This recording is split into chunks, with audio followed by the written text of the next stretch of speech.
Hello, and thank you for being one of the 8 people to download this podcast. You can download this podcast on Podbean and iTunes, check us out on YouTube, and follow us at Layman Experts on Twitter.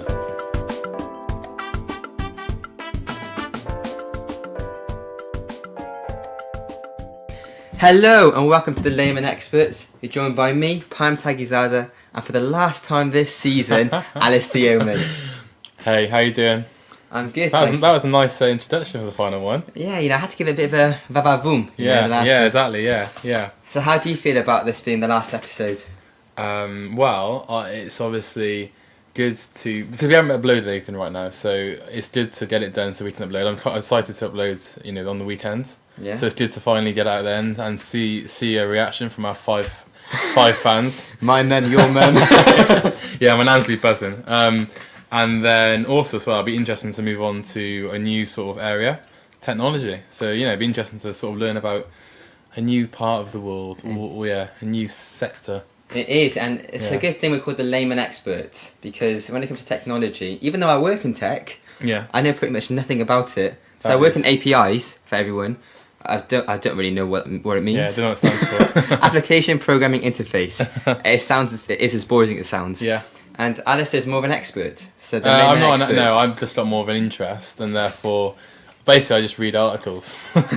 and you don't read articles. And I can't really read. But by the first episode, we will be reading academic journals. We'll know all the latest stuff about all the cool stuff that's going on, like reusable rockets, mineral mining from planets, all the latest sort of health and tech developments. It's going to be super interesting, and we're really excited. I won't lie, and I'm actually excited because it's good to push myself into learning about a new interest. Yeah, definitely. And tech is something that I would like to learn more about, but I'm just quite lazy. And it's an insight into the future, isn't it? Oh yeah, deep, man. Well, that's how I see it anyway. So Alistair, can you please introduce the last topic of this season? Okay, so we're going to kick off episode 4 by asking the question, how has technology changed the game of football? And we're going to break it down into a few different parts, but we're basically just going to focus to start off with on a technology that we're seeing, and it's going to be, I think, it's going to make this World Cup a little bit different from the previous World Cups. VAR.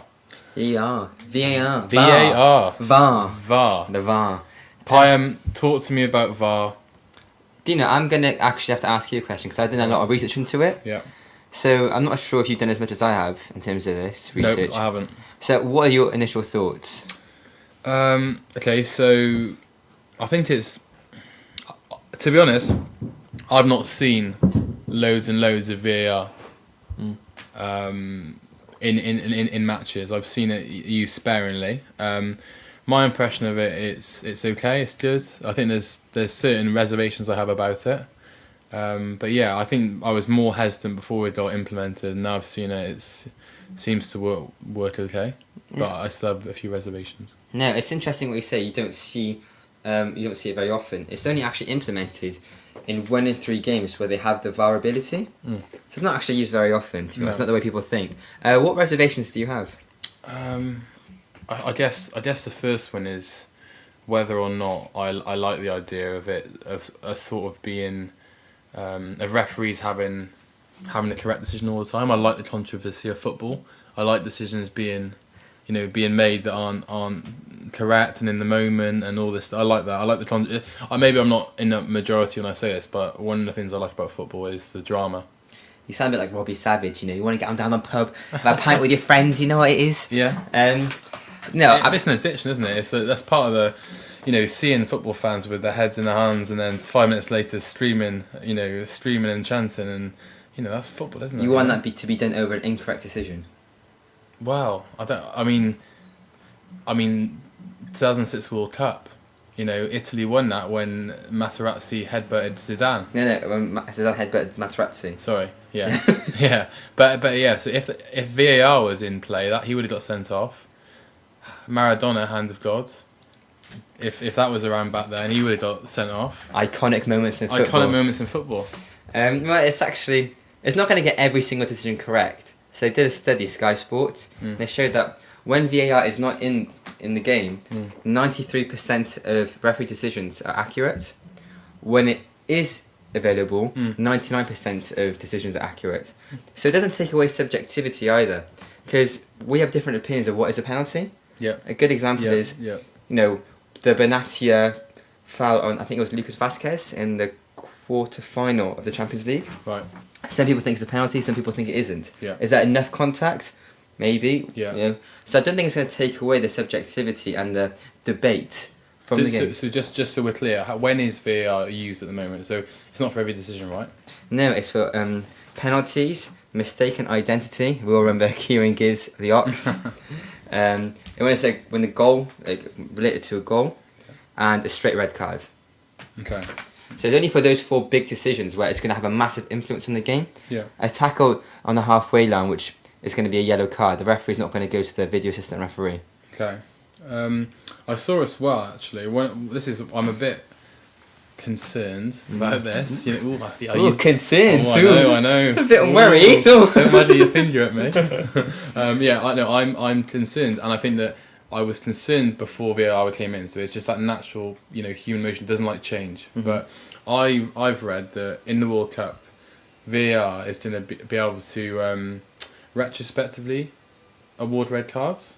How that will work was, let's say something was missed in the 20th minute, the VAR might speak into the referee's headpiece in the 40th or 60th minute and tell him to send the player off for an incident that happened 20 minutes ago or 40 minutes ago. Is that definitely going to be introduced? That's what I read, yeah, in this World Cup. Where did you read it from? Which source? The Onion? Can't remember. Yeah, I mean, I can't really comment on it because I actually didn't know that was the case. But I'll have that now. Would it be done on in the same match, just like 20 minutes after? Yeah, that's when I read the article, I saw. I was like, okay, how does this work? And that's what they were highlighting. Let me have a quick look to see. Let's continue to speak. Okay. In the background, I'll try and do a bit of searching. Okay. But yeah, no, that's. So what do you think if that were to be implemented? Let's say this article is right. What do you think about that? That's a bit bad, isn't it? Yeah. So it's Sky Sports 13 hours ago. So mate, you're on it. Such a good researcher, right? Sky Sports, yeah. During matches, yeah, you're right there. Okay, so basically, IFAB technical director David Elleray, can't say I've ever heard of him, No. but I'm sure he's big in the technical director world. Told the Times, if there is something away from the action that has been missed, and it later comes to the attention of the VAR or the assistant VAR, then they can inform the referee and he can send the player off, even if it is later in the match. Well, I think that's kind of... Ooh. How does what do you think about that? Well, to get a straight red card is very difficult these days. Because even if you give away a penalty and you're the last man and you go for the ball, that's still a yellow card. We saw the Phil Jones tackle against Eden Hazard for the FA Cup final. Okay. So what about if, like, you know, you get some sort of like off the ball little things where someone says something to someone or someone's spat or good, they should be punished. I'm glad they have the retrospective action. You can't get away with spitting on someone's face during the game. Yeah, but like 40 minutes later. Well, they should be punished, I think. Okay, let's not say spitting. Let's say it was a reaction from a tackle and someone hit someone, which is technically a red card. Even if it's not a hard hit, it's a little flick in the face. But a backhand. By the way, you can't see it because it's not a video, but Alice did the action of a backhanded slap. Yeah. A nice sort of backhand in the line. Because no, but like just my classic move. That's what I do in pub brawls, the backhander. So imagine you see it sometimes where you have like a player and then they just give him a little push on the cheek and raising your hands to someone's face is a red card. I think it's an element of common sense has to come into it then, because the referee shouldn't have to go back when it's like handbags. But if it's a hit to the face, regardless of how light it is, that is technically a red card. So I think we have to wait to see, because it's hard for me to comment until I've actually seen it in action. Okay, so you're hoping, or you've got faith that it's going to be used a lot more logically and rationally than that. I think to me, you'd hopefully if it's a reckless tackle, like a really dangerous tackle, the referee didn't see a genuine elbow. The referee didn't see. Hopefully, it only be used for such dangerous and extreme circumstances. The problem is that when obviously there's a level of subjectivity to how dangerous or reckless or important something is in the game. Let's say for the first few matches it's used, like you say, like the Luis Suarez bite is used, or something, those obvious ones. What happens when all of a sudden a slightly more dubious decision is made, and then you get football fans going, "Oh, that should be a red card. Why isn't the VAR awarded it? It's been 10 minutes, or it's almost like a different element to the game. It could be if he's using correctly. I'm not saying VAR is perfect. It's probably got some flaws. Yeah. And this new system, which we haven't seen before, well, we'll see. I mean, it's quite cute. We'll see. We'll see. Okay. And I think. But have you heard about what? Oh, he's got questions. Alistair likes having questions for me. To be fair, I thought I left school. I read this today. So. All right. Okay. Go on. Okay. So did you hear what Pochettino said about VAR? Go on. He likes it, right? Well, he didn't at one point. Maybe he does now. Okay. But he said, "I think, in my opinion, we have the best referees in Europe and the world, and I don't think we need too much. Football is about mistakes. Like us, the players can make mistakes, the refs can make mistakes, and it's always like this. And we understand football in this way. I like the last sentence. We understand football in this way. It's as if he said, "This is football.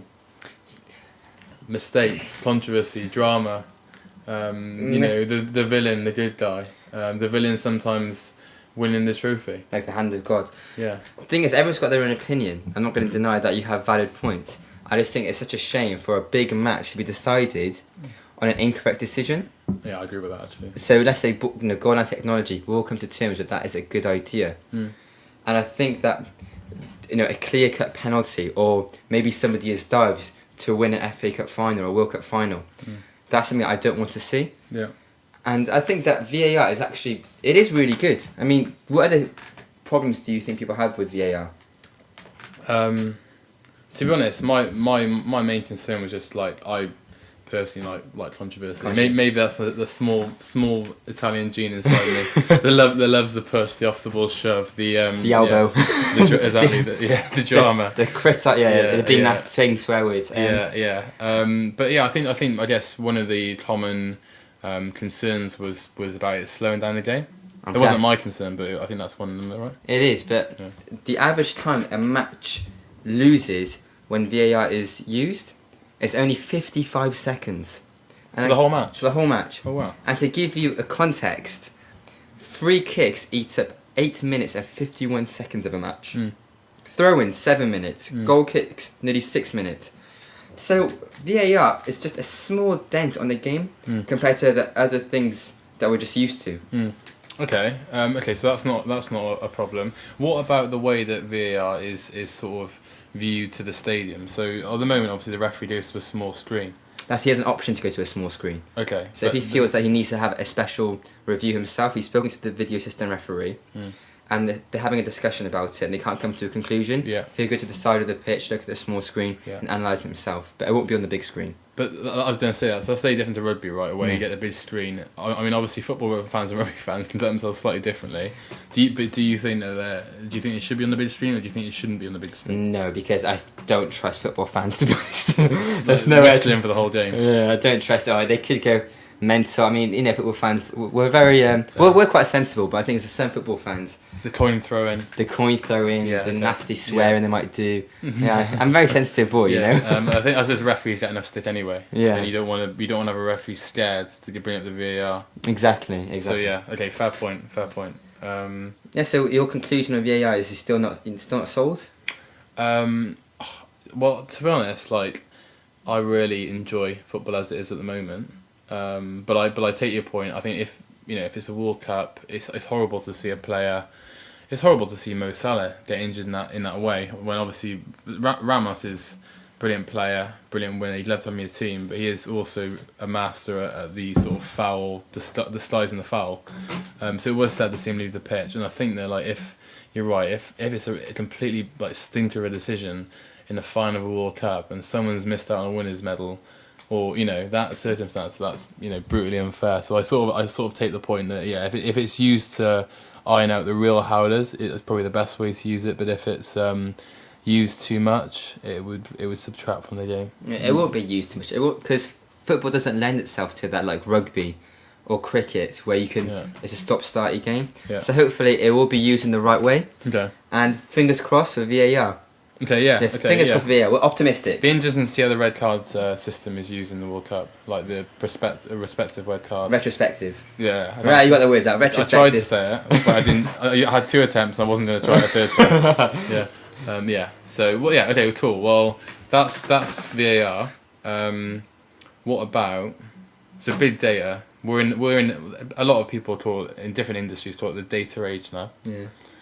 Why? Because metadata, which means linking up loads of different data points which you have to sort of form conclusions, is something that's amazingly valuable when you have all these, amazing algorithms that can draw these amazing conclusions and these amazing data sources which we are increasingly getting from all these different mediums. Big data in football is becoming increasingly important. Payam, do you wanna give us a little? Yeah, I always seem to start for some reason. The introduction before we get into the substantial stuff. So you think I'm only good for the introduction? I'm only the abstract guy, so you have to wait for Addison to give the good stuff.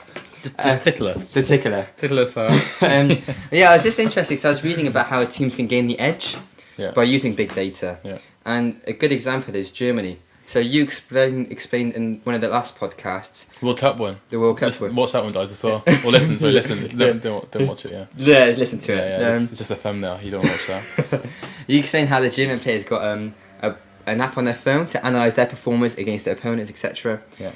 They also have something from the Adidas My Coach, what's it called? Yeah, I've noticed that. It's like wearable technology. Yeah, wearable tech. Wearable tech. It's a cool term. Yeah, sorry, mate. I'm not as cool as you, gang. Yeah. And what they did is, during the World Cup in Brazil, the players would wear it in training during the World Cup, in Brazil, and that allowed the coaching staff to track the players' heart rate and how fit they were, essentially, so they could monitor who needed the rest and who needed more intense training, so that everybody was fresh for the games that were coming up. This is in 16 Leicester, is it? No, 2014 World Cup. 2014 World Cup, okay, sorry. So I thought that was quite an interesting small insight, a taster, as Alistair would say, about big data and the gains a team can have if you use it effectively. Yeah, sorry, the reason I mentioned Leicester is I've also read that, Leicester in that 2016 season, they used it a lot for different reasons. But what I'd like to say about wearable tech, analysts, Gartner are like these sort of consultants / analysts which do lots of in-depth sort of scientific based studies. In 2018 for wearable technology, and this isn't just within football, this is just across the board. For example, American football have been using wearable tech for I think since genuinely 7 or 8 years now. They got it on the shoulder pads to sort of see how big the collision is, all this stuff. They're a little bit better in front of football. I think Aussie Rules was probably the first sport to have it as well. So football's not the first sport to use this by any means. But they're saying wearable tech in 2018 is going to generate $30 billion in revenue. And they expect this figure to triple in the next 3 years. So in 3 years' time, it's going to be triple that. It's going to be around $90 billion. So it's definitely something that's getting sort of, taken up or considered exponentially. And like you said, you've mentioned that the sort of the basic ways that it's being used. The tracking the distance using GPRS, tracking heart rates, using those to sort of measure its distance, heart rate to sort of measure pace over sort of short sprints, maximum sort of work rate, all this stuff. But there's other companies who are looking at it from a more advanced point of view. And one of them is called Sci Sports in the Netherlands, and they've actually patented something called Ball James. Like the name James. Yeah, it's just literally ball as in football, Ball James, one word. So if you want to Google that, have a little read. But basically, what it does, it adds 14 cameras to a pitch, and it then basically uses the cameras to sort of generate this 3-dimensional data, and you can, whether as your one was you can only do so much with it, what they're using at the moment. This you can measure things like precision, direction and speed of passing, sprinting strength, jumping strength, player movements, even how close the ball stays to the foot when a player touches it. So you can get such granular data, and I think that's interesting. What do you think about that? It's interesting because I think we might have done a bit of crossover. The research we've done, I think we've read some of the same things. Yeah. It's a good thing you went Google to search. Google search. There's only a few pages in. The SEO they've done well, yeah. And it's a good thing that you went into more detail because I'm not smart enough to do research at that level. That's completely not true. Thanks, mate. That's right. But I'm glad they're doing more granular research because I was reading about Leicester City and how they won the 2016 Premiership. Yeah. Again, you might have read the similar stuff. And what they need to do, because they didn't have the finances to go and compete, and obviously their ambition was never to really win the Premier League. That wasn't what they were setting out to do. But everyone tries. And I'm not sure if anyone's familiar with the movie Moneyball. It's based on a true story of Brad Pitt. I'm not, no. Go on. Yeah, it's based Explain. I think it was for baseball. And the idea is people have the team requires players of a certain skill set. And you look for players of that skill set. More like, what's the word, one-dimensional skill sets in baseball. Kind of, Is yes. that what you mean? Okay, yeah. And to translate it into football with Leicester City, they needed a centre-back who was strong in the air and an excellent blocker. They didn't really care about the passing ability and the speed because they knew they were going to sit deep. Mm-hmm. Who came in? Robert Huth. Ideal man. Yeah. They needed a midfielder that could cover a lot of ground, intercept, tackle. They weren't necessarily that bothered about aerial duels, passing ability. Who they got? N'Golo Kante. They needed a winger who necessarily couldn't really track back too much, didn't have to, not important, but they could beat a man and could do a bit of magic. Riyad Mahrez. And the last one, obvious one, Jamie Vardy. Yeah. They need something that could run in behind, hit a lot of shots on target, because they knew they would have not many chances at goal with their style of play. It'd be counter-attacking football. Jamie Vardy, they knew they could keep the ball up there. He was a fast boy. He could get a shot on target and test the keeper. And obviously that led to him scoring, I think, 21 goals that season. Okay. So you're saying they used data to analyse where in the team they needed sort of certain strengths. Correct, yeah. But the good thing, they go into more granular detail now, because I was reading about it. If you're looking for a defender, I guess the main statistics you're looking at is interceptions, tackles. Yeah. That's in my head, so I'd be thinking. Yeah, definitely. Maldini only made 0.56 tackles per game. Wow. Wow. In it. See, I think this granular level of data now that they're implementing, they can track the positioning maybe, how organised the team is, how far away the defenders are from each other. Yeah. And then he will get a higher rating. Because if you're looking at just pure Opta stats, maybe players like Maldini will go under the radar. Okay. Because it's more about than just how many tackles you make, isn't it? Yeah. So I suppose the key point you're making there is that the data needs to be used by the right people who understand what they're using it for, rather than just becoming a replacement for, the scout with a pair of eyes, or the coach with a pair of eyes. Alongside that, so I guess you need to understand the players and what data points are representative of what they do. Mate, very, very well put. Yeah. Yeah. Okay, that's fair enough. I think with all this data though, let's just talk about in terms of players on the pitch and the data you can get from that at the moment and what you could get in the future. From a football fan's perspective, do you think that's a good thing or a bad thing? Like in terms of, first of all, the players themselves, do you think that's going to increase their performance? In my head, that's probably the logical thing to think. More data about how they train, how they perform, is going to make them better players. From a fan's point of view, more data about what the players are doing are going to make us better fans, more understanding fans, more technical fans if they choose to be.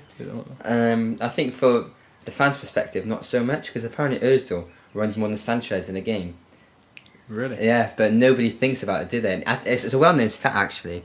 People checked out Mesut Ozil's running statistics compared to Sanchez's, and Özil outperformed Sanchez. So are we being harsh on Özil then? Technically, but I think you have to use your own common sense as well. When does Sanchez make those runs? The timing of it. How much effort does he come defending as well as attacking? Okay. I think for the player's perspective, it is good, but you have to do it in a smart way. I'd hate the idea of youth football, academy football, being over-analytical and sucking the fun out of it for players. Yeah, I think that's really important. Grassroots needs to be fun, otherwise, you don't get the best out of young kids if they're not playing. No. What's your opinion then? I think that you're right. At a certain age, it shouldn't be too much about stats. But I think as players get older and they get, you're going to get some players who are 22 and they want to chill out and they want to earn their money and they're happy to just enjoy the game. Some players are super driven. Yeah. Some players want to be the best. Can you imagine how much data Ronaldo would have used at the age of 18 if he had it at his disposal? Probably everything he could, any little advantage he could get, he would have used it.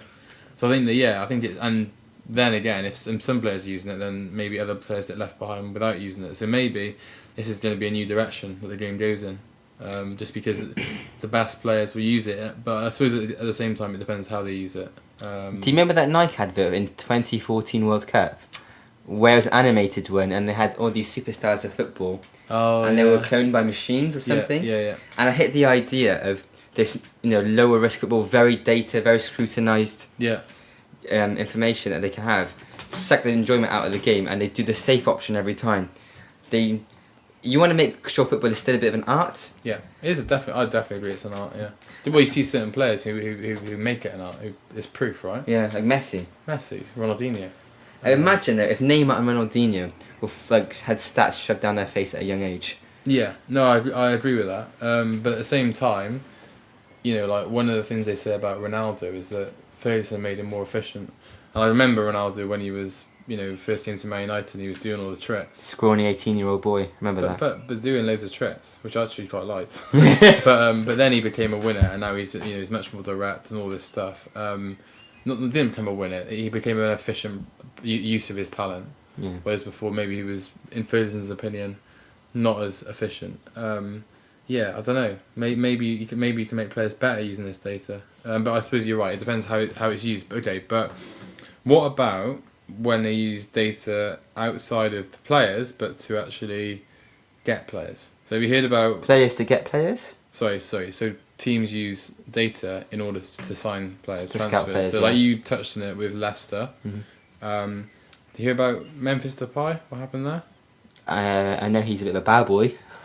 He's got cool tattoos. He's got 6 tattoos, yeah. No, he's so basically this Sci Sports, the Ball James technology guys, they're actually more famous for this other technology, and basically what it is, they create like an index of using real data, real stats, and then their own, specially formulated algorithms to calculate like the quality and potential of 200,000 players globally, and that is basically become now, and this idea basically was pitched to like a panel. It was they were in a competition, and it was like loads of tech and innovation companies were pitched into a panel of these companies, which involved Adidas, UEFA, Amazon, Microsoft, big names, and they won this competition. So this is the thing, it's basically a way of allowing clubs to consider even more players. Obviously, all clubs have a limited sort of scouting resources. Yeah. Basically Memphis Depay, whilst this is mainly used for clubs to find players, Memphis Depay, when he joined Lyon, he used Sci Sports to partner him up with a club. So this was part of his decision. He basically said to them, I want to play in a certain team that has a certain style, and they performed something called a play and style analysis, and then looked at the competition at several clubs, i.e., what kind of players those clubs already had in terms of the same style. If Memphis went in there, like, was he likely to hold his place? All this sort of stuff, because he was worried about then going to another club and not playing and wasting his career. So he wanted to make sure he went to a club where he'd have an impact, and in fairness to Lyon, he has. Yeah. But yeah, he used this to make his decision. Well, not purely, but it helps him make his decision. To facilitate his decision. Mate, fair play to the boy. That's really good. I think I always had the impression, maybe I'm wrong, that players, they weren't this smart often, or they weren't this motivated to find the right club. They would go to the place that would pay them the most, was glamorous. I think a lot of young players are motivated though by wanting to play, and then maybe they might lose a bit of motivation if they get misused or don't get to play. No, but complete credit to him, and hopefully it works out well for him in the future. Because he is a young boy, and he was a bit wasted at United. Oh, Van Gaal didn't give much of a chance, did he? No. But okay. So I mean, and bear in mind that a lot of these players, or the vast majority of these players, have agents who will advise them on this sort of stuff. Surely it makes sense from an agent's perspective to start considering this. Because you want the best for your players. You earn more money from a player doing better, right? Yeah. Again, I think it just shows my naivety that I didn't know players would go to these lengths to find the club that's right for them. And yeah, hopefully more players do it as well. Because the amount of times you see young players go to a big club that doesn't suit them. I'm thinking of Scott Sinclair, Jack Rodwell. Yeah. I think of mainly players like the Man City. Ross Barkley. Yeah. What was that about? I mean, do they do any real analysis if it's a good decision for them in the long run? I don't think Ross Barkley does much analysis. No, no, I guess not. No. So it sounds like you're completely sold by that idea. You think that's definitely a positive thing. No negatives at all with that. With that last piece of big data, I think when you look at big data, the only negative I have, the only concern, is I don't want it to be too analytical for young players in the academies. Yeah. I want it to be fun. I want Neymar to still be brave and take a player on when maybe he should pass the ball. Yeah. Okay. I like these things. So, like, what's your summary of big data then? I actually agree with that point you made, but I think it's almost like my thought process of big data is almost like yours with VAR, where I believe it's going to be used rationally, and that's why I'm positive about it. I think it's the way we're moving. It's inevitably going to move in this direction, and I think it's exciting. And from a fan's point of view, I'd like to start to see stats popping up. One of the things that you can't use big data for at the moment, when you have these wearable trackers, you can't get real-time information in the game. You can only access the information after the game. At what point do they start to say, actually, you can access it during the game? Let's say 20 years from now, or 15 years from now, or 10 years from now, then that's completely different, right? Again, like if players can access information during a game, they know, what little amendments they could make. It almost becomes a completely different game in terms of like how intellectually players have to think. Are you leading us smartly to the final point of the podcast, or? I'm not actually. What is the final point of the podcast? I was going to ask you. Yeah. I asked Alice to do a bit of homework. Yeah. A tiny bit of homework. So moving to the future. Yeah. What technology would you like to see in football? Okay. So I see what you mean by that. I'm not sure whether that would be a good thing or a bad thing. I think maybe I prefer for now not having it, but that's natural reaction. I don't really want to see players considering maths equations whilst they're trying to take on a centre forward. How does it look like in your head, this thing, like when players have stats, like, is like an earpiece with an AI speaking to them? Yeah, it could be an earpiece. Like Iron Man style? Could be an earpiece, could be like sort of really thin watch they wear where they can just see, like, they can just access data points and stuff. Might be the coach who has all the data, and he can then tell players to, during breaks to like throw-ins and stuff. And that's very plausible, that with the manager. Yeah. But what I'd like to see, I've decided, as the new step in drum roll. Yeah. Was a great Alice team. I want to see a football in the future. I think this is me. I said, VAR, my problem is that the drama goes out of it. This is me trying to bring the drama back in. Okay. So, in tennis, you get Hawkeye, you get 3 challenges. I would like to see either the manager or the captain get to have 3 VAR challenges per game.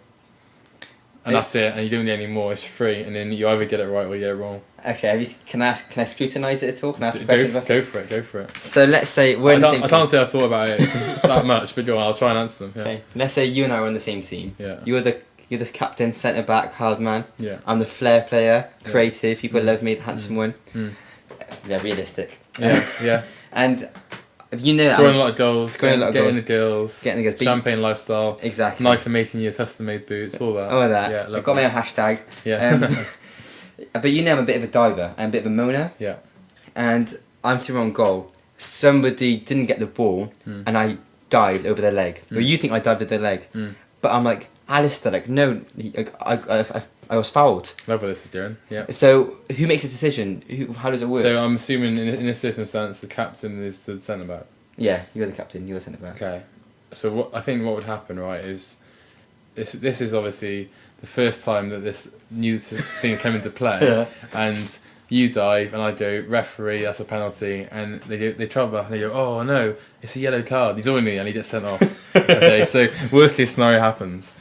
Surely then, at the end of the game, the striker has to hold his hands up in the dressing room. Sorry guys, that wasn't a penalty. I either lied or got carried away or whatever, and he doesn't do it again. And maybe this is a solution to players being honest. Maybe if their teammates can't trust what they're doing, they can't make proper decisions for them when they're doing the challenging system. Maybe this is the resolution. Oh, you got me there, buddy. You got me. You got me. I think though. Yeah, maybe it should be the captain on the pitch who makes the final decision. Yeah. Fair play, mate. That's actually good response. Yeah. I thought I had you. I was gonna go gotcha, but you got me. No, but I see what you mean. Obviously, the problem is the difference in opinion. But I guess, I don't know. Like, as well, obviously, it's a lot of responsibility for the captain to make these calls. I mean, it would almost become a new way you'd select a captain. How do they make in VAR calls? Because that's potentially 3 match-changing decisions a game. Is that how you would like to see it? The captain make decisions? I'd actually prefer the manager to do it, because it'd be funny to see Mourinho get like 3 wrong, and then still complaining in. Well, I know what I saw. VAR sometimes is wrong. I don't know what they see. I see what they. just see him trying to dig himself up a massive hole in the press conference. I think you see a lot more silences and stone faces from Mourinho rather than these these sort of bizarre statements he comes out with. Yes, fair. Okay, I'll give him. Yeah. Okay, I think that I'd like to see the point of view angle of each player during a game. So there's like a tiny, I wonder where you got that idea from.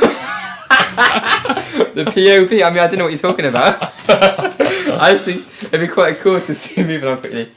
So a camera that's very small, agile. You put it on someone's head, without them knowing. That'd be interesting. You can see how they see people from their perspective. I love to see the way Ronaldo plays, the movements he makes, and what he sees, and his peripheral visions, all of it. Off the ball, what's he looking at? Off the ball, what is he looking at? Yeah. He's looking at the line. How often are the defenders looking at Ronaldo when they're marking him? Yeah, all these things I think would be quite fascinating, and I think it'd be quite cool to. I was going to say in the changing room, but not for that, not for a weird reason. No, I want to see someone like Neil Warnock shouting at a player and their point of view camera, like Neil Warnock shouting in your face. I think it'd be quite funny to watch. That'd be great for advertising. Also, as well, I think we did if you had the penalty takers' point of view from like a penalty shootout in a World Cup final. Oh my god, that'd be so good. Just seeing him drop to the ground on his knees and then the hands just go, covering his face. He's just missed an absolute howler. That's my piece of technology I'd like to introduce. Yeah, that'd be interesting. Thank you. Nice. Well, I said this is the last episode of this particular season. Yeah. I was going to ask you quickly. What was your favourite episode? Oh, I think naturally this is our first season. We've got better as we got on. Yeah. So I'd probably say. We hope so. Yeah, we probably just got worse and more erratic. I think probably. This one. Although I think the most eye-opening, the one I knew least about was the China, the first one. Yeah. So I really enjoyed learning about Chinese football and how football as an industry works in terms of monetization and TV rights. But I think, this episode has been it's ended well. I think it has. You? I agree with you. I think the first episode is really interesting. How football is changing throughout the globe. Yeah. And so make sure you watch that one, guys. Listen to that one. He keeps thinking we're YouTube video. I don't know what. Listen. I'm not good at am I? No worries. He's doing his best, guys. But thank you all for listening. Please subscribe to our channel. Yeah. Follow us at Layman Experts, and we'll speak to you very soon. And if you have any questions or you want to interact with us, we have a Twitter page now. So we'll get back to you. We definitely will. We have a Twitter page at Layman Experts. Oh, is that what you just said? Yeah. Oh, my bad. He doesn't even listen to me. Right, thank you guys. Speak to you soon.